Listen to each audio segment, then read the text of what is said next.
إلى صراط مستقيم. رواه الإمام الهمام الترمذي في جامعه. صدق الله العظيم وبلغنا رسوله النبي الأمي الكريم ونحن على ذلك لمن الشاهدين والشاكرين والحمد لله رب العالمين. یا الہی آج تو صدیق سا ایمان دے، یا الہی آج تو صدیق سا ایمان دے، آنکھ دے اور اسوہ فاروق کی پہچان دے، کر مبرہ عیب سے اور عفت عثمان دے، کر مبرہ عیب سے اور عفت عثمان دے، فقر دے کرار کا اور حیدری اوسان دے. معزز دوستو، آج 29 جنوری 2023 بروز اتوار ہے. آج کا یہ پروگرام ہم نے تقریباً 3 ماہ پہلے مشورے سے طے کیا تھا، اور بحمد اللہ، بکرم اللہ، بعون اللہ، بنصرت اللہ رب کریم نے عافیت کے ساتھ آپ کی خدمت میں پہنچا دیا. میرے دوستو، آج کا یہ پروگرام اصل تو ان خوش نصیب بچوں اور بچیوں کے لیے منعقد ہوا ہے جنہوں نے اپنے سینے میں اللہ تعالی کے کلام کو سجا لیا ہے. مبارکباد کے مستحق ہیں وہ بچے اور ان کے اساتذہ اور ان کے والدین اور اس پڑھنے والے کے معاونین، جن کی وجہ سے کلام اللہ ان کے سینے میں پیوست ہو چکا ہے. میرے ساتھیوں، اللہ تعالی کا کلام بادشاہوں کا کلام ہے. کلام اللہ کے اندر رب کریم نے آپ کے اور میری دنیا اور آخرت کی کامیابی کا سامان دیا ہے. اگر ہم نے قرآن پاک، احادیث پاک کے مطابق اپنی زندگی کو نازل کیا، اپنی زندگی کو گزارا، تو جو چیز اللہ نے نازل کی ہے وہ ہماری ہدایت کا سامان بنے گی. ورنہ قرآن کریم ابو جہل کے سامنے اترتا تھا، عقبہ بن ابی معیط کے سامنے اترتا تھا، ابو لہب کے سامنے اترتا تھا. انہوں نے اپنے دل کے پیمانے کو اسلام کے لیے سامنے نہیں رکھا. آج ان کا نام بھی دنیا سے مٹ گیا ہے. ابو لہب، ابو جہل، عقبہ، یہ بڑے بڑے سرداروں کے نام ہیں. مکہ کے دھرتی کی عام مخلوق ان سے کانپا کرتی تھی. ان کے مقابلے میں ابو بکر ہے، جو بظاہر ان جیسا اس وقت سردار بھی نہیں مانا جاتا. ٹھیک ہے، بنو تمیم کے قبیلے کا ایک فیصل ہے، لیکن ابو بکر نے اپنی زندگی کو رسالت مآب علیہ الصلوۃ والسلام کی تابعداری میں گزاری، اور اس کلام اللہ کو جو ان بچوں نے سینے میں رکھا ہے اس نے اس پر عمل کیا اور اسلام کے مطابق زندگی گزارنے کی ترتیب شروع کر دی. آج ابو بکر کو دنیا سلام پیش کر رہی ہے. ہمیں چاہیے ہم حضرت ابو بکر صدیق رضی اللہ تعالی عنہ کی زندگی کو نصب العین بنائیں. میرے بھائیوں، اگر ہم قرآن کریم کی بات کریں تو کلام اللہ، اس کی حفاظت اللہ تعالی نے اپنے ذمے لی ہے. جو آیت کریمہ میں نے خطبہ میں پڑھی ہے، رب کریم ارشاد فرماتے ہیں اِنَّا نَحْنُ نَزَّلْنَا الذِّكْرَ، کہ اس یاد دہانی کو، اس تذکرے کو، اس ذکر کو نازل تمہارے رب نے کیا ہے. وَإِنَّا لَهُ لَحَافِظُونَ، اور اس کی حفاظت بھی اللہ نے کرنی ہے. کیا مطلب؟ کتابیں تو اللہ نے پہلے بھی اتاری ہیں، تورات بھی اتری، زبور بھی اتری، انجیل بھی اتری، صحائف بھی اترے، لیکن ان کی حفاظت کی ذمہ داری ان کی امتوں پر تھی. ان کی امتیں اس کی حفاظت نہ کر سکی. رب کریم نے یہ بوجھ امت محمدیہ پہ نہیں ڈالا، بلکہ اللہ تعالیٰ نے اس کی حفاظت کی ذمہ داری خود اٹھائی ہے. اب کلام اللہ کے خلاف جتنی سازشیں آ جائیں، کلام اللہ کے خلاف جتنی بربریت قائم کر دی جائے، اللہ کے کلام کے خلاف جتنا کفر اپنا بغض ابل کے سامنے رکھ دے، اس کی حفاظت کل بھی رب نے کی تھی، آج بھی رب کر رہا ہے، تا قیامت بھی رب العزت کرے گا. آج یورپ کے سویڈن ملک میں وہاں کے کافر قرآن کریم کو جلا کر اور جلانے کی جسارت کر کے وہ ہمیں یہ کہنے لگا کہ ہم نے اس قرآن کریم کو ختم کر دیا۔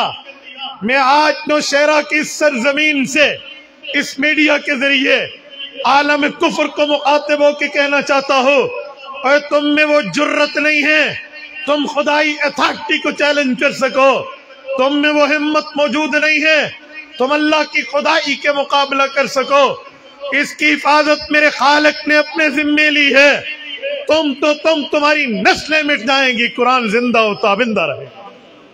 اور میں ایک جملہ سمجھانے کے لیے کہنے لگا ہوں، سویڈن کے کافروں، تم نے تو آج یہ جسارت کی ہے، تم سے کئی سال پہلے مولانا محمد قاسم نانوتوی رحمہ اللہ نے جب دارالعلوم دیوبند قائم کیا تھا، ایسٹ انڈیا کمپنی کے نام سے اس وقت انگریز اپنے پنجے بر صغیر پر گاڑ رہا تھا، اور انگریز کے مقابلے میں مسلمانوں نے 1857 کی جنگ آزادی شریعت کی حفاظت پہ لڑی تھی، اور اس کے بعد مدرسہ قائم کر کے لڑنے والوں کو پڑھنے کی طرف متوجہ کیا کہ ہم اس شریعت کو آگے نسل در نسل پھیلائیں گے۔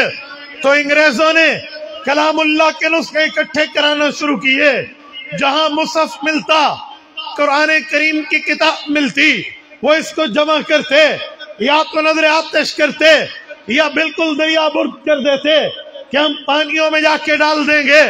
وہ یہ سمجھتے تھے، بزعم خیش ان کا خیال یہ تھا کہ کلام اللہ چند فرقوں کا نام ہے، گتے کے اندر موجود صفحات کا نام ہے، لکھی ہوئی عبارت کا نام ہے، ہم اس کو مٹا دیں گے اور مٹانے کے بعد قرآن کریم کو دنیا سے ختم کر دیں گے، مسلمان کی دعوت ختم ہو جائے گی اور مسلمان قرآن کریم سے محروم ہو جائے گا۔ یہ بات ان کے ذہن میں چل رہی تھی، کئی نسخے جمع کر لیے گئے، دریاؤں میں پھینک دیے گئے، لیکن انگریز کو اس کی مباحث نے رپورٹ دی، اس کی ایجنسیز نے رپورٹ دی، ان کے اداروں نے انہیں بتایا کہ کلام صرف صفحات میں لکھا ہوا نہیں ہے، مسلمان میں وہ غیرت موجود ہے، مسلمان میں وہ جذبہ موجود ہے، مسلمان میں رسالت مآب سے وہ محبت کی ترتیب موجود ہے۔ یہ خود بھی صبح اٹھ کے قرآن کریم کی تلاوت کرتا ہے اور اپنی اولاد کو، چاہے وہ بیٹے ہو چاہے وہ بیٹیاں ہو، انہیں قرآن کریم ناظرہ بھی پڑھاتا ہے، حفظ بھی پڑھاتا ہے۔ زبانی طور پر ان کی اولادیں قرآن کریم کو اپنے ذہن کی میموری میں سیو کر چکی ہیں، اپنی ذہن کی میموری میں محفوظ قرآن ہے۔ ہر سال یہ تراویح میں ٹھہر کے ان کا امام باقاعدہ پورا الحمد کی الف سے والناس کی سین تک قرآن کریم پڑھ کے امامت کر کے قرآن کا ختم کرتا ہے۔ صرف یہیں پہ بس نہیں ہے، دن میں 5 نمازیں ہیں، ان میں 2 نمازوں کے اندر آہستہ قرآن پڑھتا ہے امام، 3 نمازوں میں امام اونچی قرات کرتا ہے، اور جب جمعہ کا دن آتا ہے تو پھر 4 نمازوں میں یہ اونچی قرات کرتے ہیں، جن میں جمعہ یا ظہر کی جگہ آ گیا تو ان کے اندر تو قرآن کریم ان کی ذہن کی میموری میں ہے، تم انہیں ختم نہیں کر سکتے۔